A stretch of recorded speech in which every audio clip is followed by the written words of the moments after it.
Slametan ruwahan utawa unggahan. Diarani slametan ruwahan merga sik mlebu bulan Ruwah. Diarani unggahan merga arepe nglakoni pasa utawa kewajiban pasa wulan Ramadan sak wulan atas. Mula supaya pasane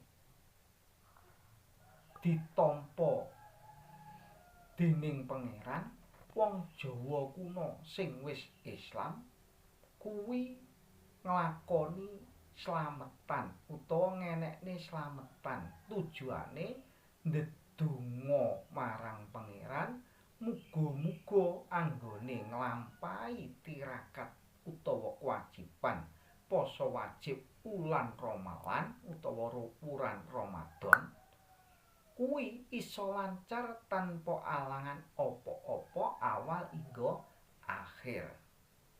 Nah, kuwi lho Lur. Wong Jawa kuna kuwi titik-titik slametan.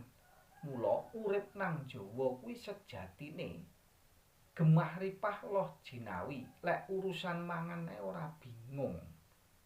Gene kok urip nang Jawa nganti bingung mangan, ya muga-muga dhewe iki dilancarne rejekine marang pangeran.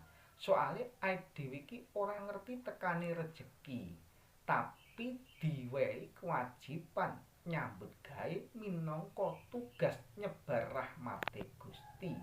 Masalah dum-dumane rejeki kuwi sing ngatur pangeran ingkang maha suci.